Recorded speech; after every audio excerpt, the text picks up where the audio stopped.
eu sou a Deise Aparecida Peralta. Eu nasci em Olímpia, no interior de São Paulo. Eu não sei se todo mundo conhece, mas fica muito próximo do Rio Preto, é conhecida como capital do folclore. Então, eu cresci vendo os desfiles em Olímpia, aqueles grupos folclóricos do Brasil todo que iam para lá. Agosto era o mês do meu aniversário, também é o mês que acontece o Festival do Folclore lá, então eu ficava encantada. Eu me sentia como se aquilo fosse uma festa de aniversário, porque também eu vim de uma família muito pobre, então a gente não tinha festa de aniversário, então a gente tinha alguma coisa que marcasse que a gente se sentia comemorando. E ir ao Festival Internacional de Folclore de Olímpia era uma coisa que me marcava como se fosse um presente para mim. Então, via os grupos de maracatu, via os grupos de afoxé, então eu achava aquilo tudo muito lindo, muito lindo. Então, eu cresci um pouco isso, e isso é uma coisa que eu me sinto presenteada na minha infância. Hoje eu tenho meus filhos, né? Sou mãe de 3 maravilhosos filhos, o Rafael, a Bianca e o Davi.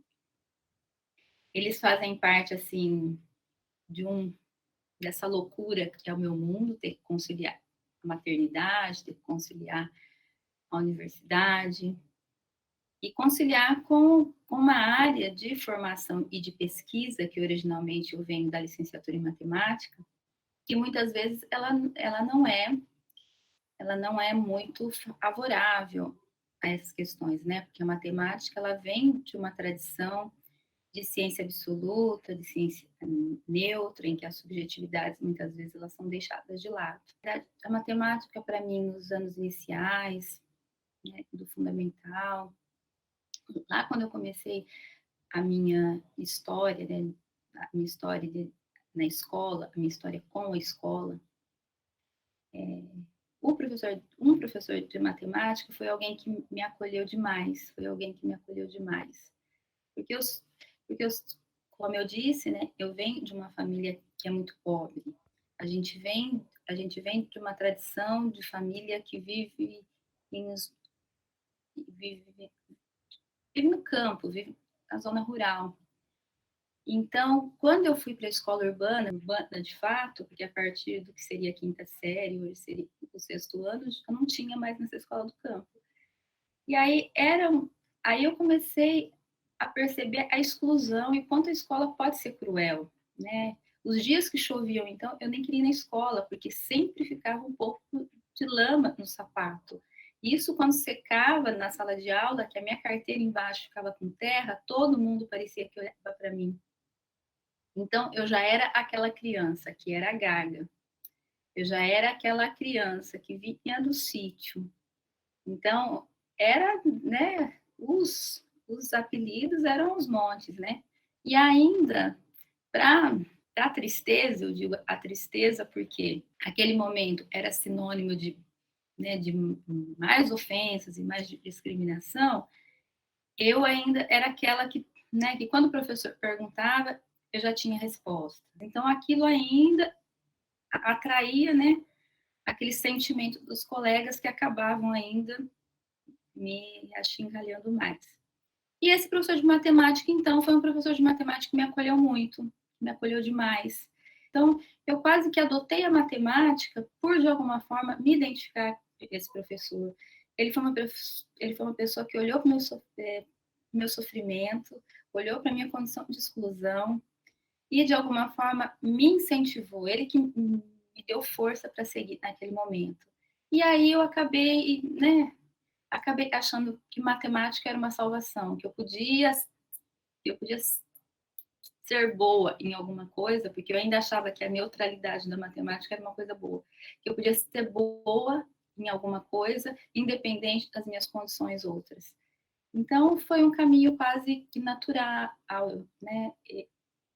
Eu segui o magistério e eu segui a licenciatura em matemática, eu gostar de matemática e nunca me esquecer desse professor. Eu não sei que rumos eu poderia ter tomado na minha vida se alguém não tivesse olhado para mim na escola. Porque os meus pais eram pessoas que se desdobravam para dar tudo que a gente precisasse, né, em questões materiais e tudo mais, mas eles não tinham também elementos, né, para nos fortalecer frente a todos os preconceitos que nós iríamos enfrentar pela vida. Minha relação com a Unesp começa lá atrás, né? Quando eu vou buscar uma universidade, quando eu vou buscar uma possibilidade de fazer uma faculdade, algo que não era comum na minha família, em termos de tios, primos, pais. E aí eu tinha que encontrar uma universidade pública, né? Porque eu não podia ficar à dependência dos meus pais. E também tinha que procurar um curso noturno, porque eu tinha que trabalhar durante o dia para me manter na universidade. E, por sorte, São José do Rio Preto tem o Unesp, tem o IBILSE, tinha o curso de matemática à noite. Então, eu me senti mais uma vez assim, é isso, eu tenho que passar na Unesp. Mas eu entrei na universidade com aquela sensação de que eu tinha sido presenteada com essa oportunidade que era única, né? Que era única para mim, era única para minha família, era única para quem vinha antes de mim, nessa mesma linhagem. E aquilo, hoje eu vejo, né, que por achar que eu estava em um ambiente que talvez eu não merecesse estar, e essa era que eu não enxergava aquilo como uma conquista, eu enxergava aquilo como um presente que a vida tinha me dado. Então, muitas das coisas que eu vejo, as piadinhas que a gente ouve, né, alguns sofrimentos que alguns professores acabam infligindo na gente, a gente aceitar a matemática como algo que é neutro, que é absoluta, que é imperativo nas nossas vidas, né, se sujeitar a tantas outras coisas, eu vejo que um pouquinho parte disso, que a gente, né, eu por ser mulher e que convivi, né, quando eu era pequena, lá no campo, eu via que as mulheres do campo, elas têm que acordar mais cedo do que os homens, para deixar o almoço pronto, para deixar a casa arrumada, para dar ali uma orientação para os filhos, e que depois elas seguem para trabalhar junto com os homens, e que depois, quando elas voltam, muitos dos homens vão tomar um banho, vão descansar e esperar para jantar, elas estão preparando o jantar, elas estão cuidando dos filhos, elas estão preparando coisas para o outro dia. Então, eu entendi que como eu estava na universidade, eu tinha escapado desse destino. Então, estar ali, esse sofrimento que eu recebi ali, era pouco ainda perto das mulheres que me antecederam, elas vivenciaram.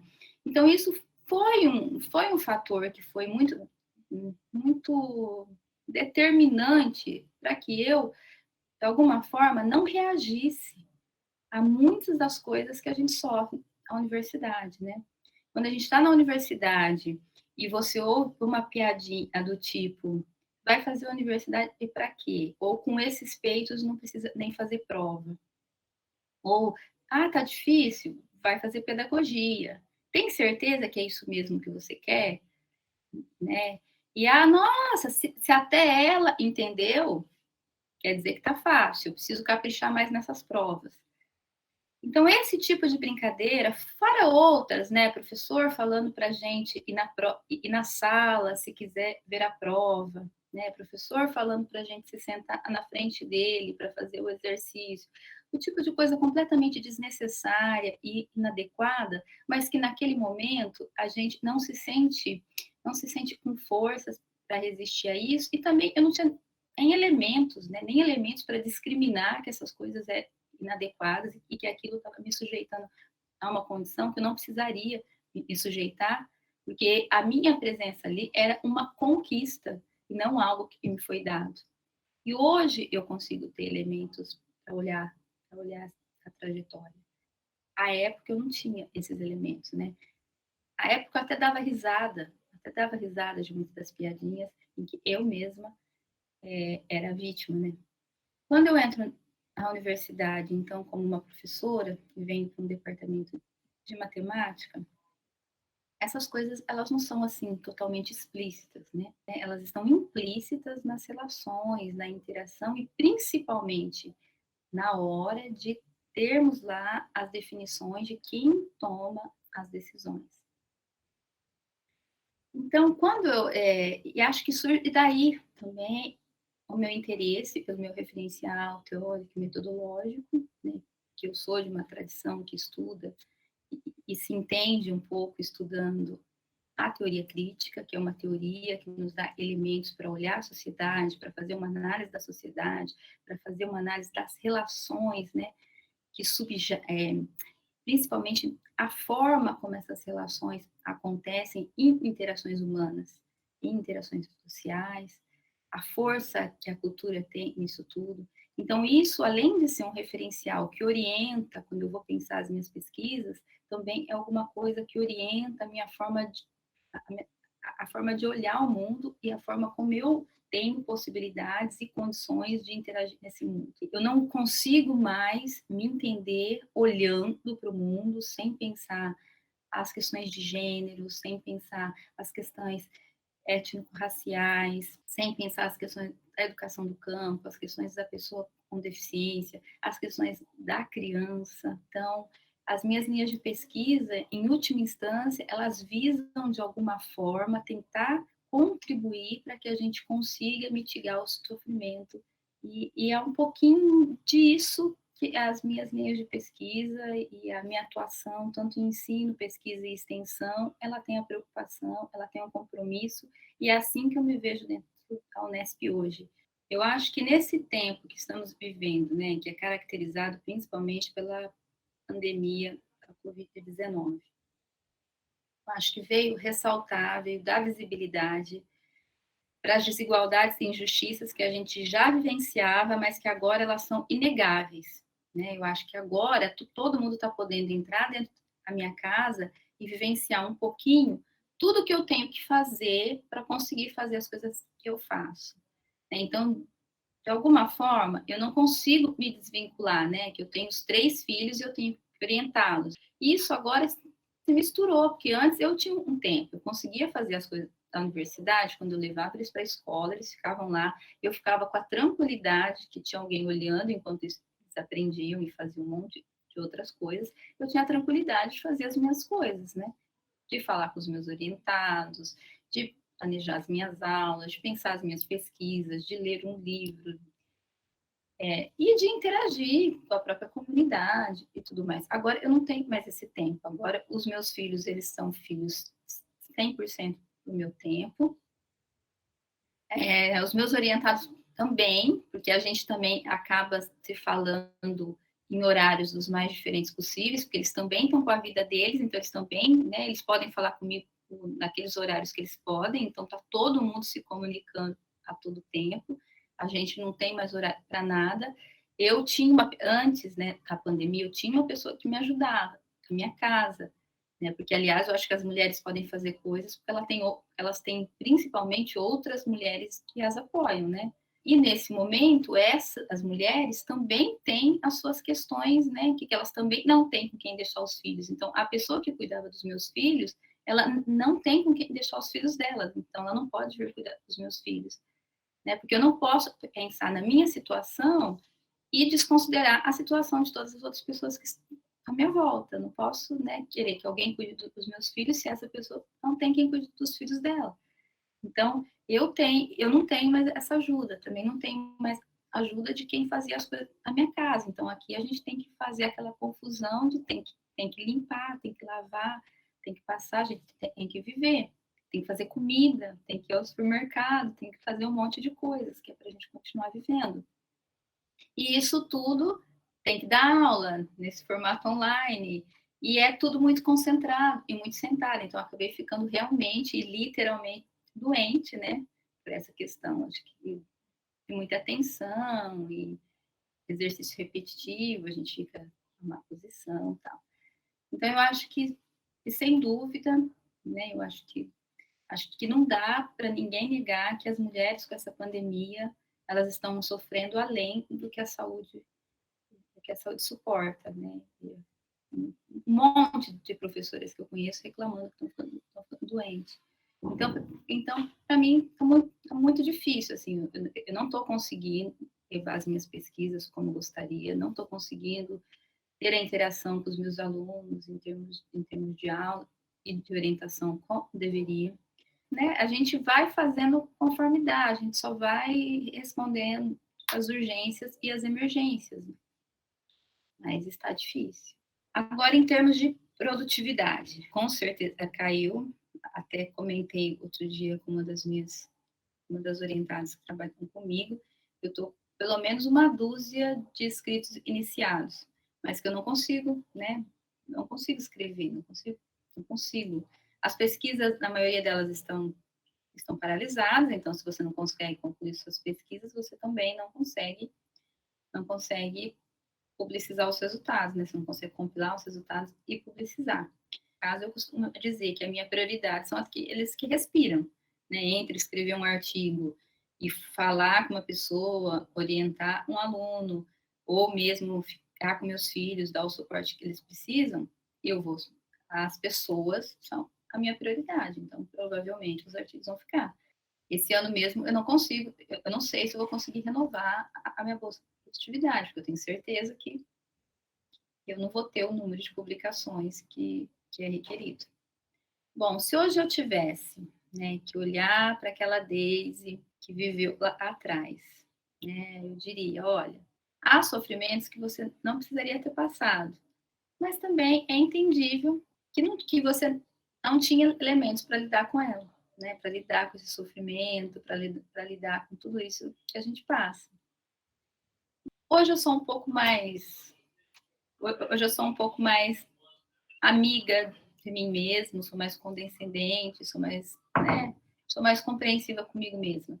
E entendo que eu fiz o que eu podia fazer e lidei com os elementos que eu tinha para lidar naquele momento, né? Em todos os momentos da minha vida. Os sofrimentos que eu passei, eu não tinha elementos para elaborar formas de lidar com ele. Né? Então, eu acho que hoje eu já consigo pensar nele de uma forma que eu entendo que foi isso que aconteceu. Mas isso também me dá força, e isso não quer dizer que com isso me cause uma resignação. Ó, tá tudo ok. Não, não está tudo ok. Né? Aquilo que eu passei, hoje eu me empenho, né, em ações, em tratativas, em firmar compromissos para que outras pessoas não precisem passar. Principalmente as meninas que tiveram uma trajetória parecida com a minha, que também venham de famílias pobres, que também não tenham tantas perspectivas, que não tenham um suporte familiar que lhes dê apoio, eu gostaria sempre, né, que essas meninas, em algum momento na vida, tivessem outros elementos e fossem educadas para que elas não precisassem passar pelo que eu passei. Então, hoje, em um curso de licenciatura, em que eu me envolvo? Né, em um curso de licenciatura em matemática como o que eu atuo hoje. Eu me envolvo em ações, em práticas, em firmar compromissos mesmo, né, para que ninguém precise passar pelo que eu passei, principalmente as meninas. Então, a minha atuação hoje na universidade é uma atuação que é comprometida, para que principalmente as meninas e mulheres tenham a esperança, e eu luto para isso, para que ela se torne uma mulher, que ela não precise se sujeitar a algumas situações que eu tive que me sujeitar. Então, hoje, eu vivo para isso.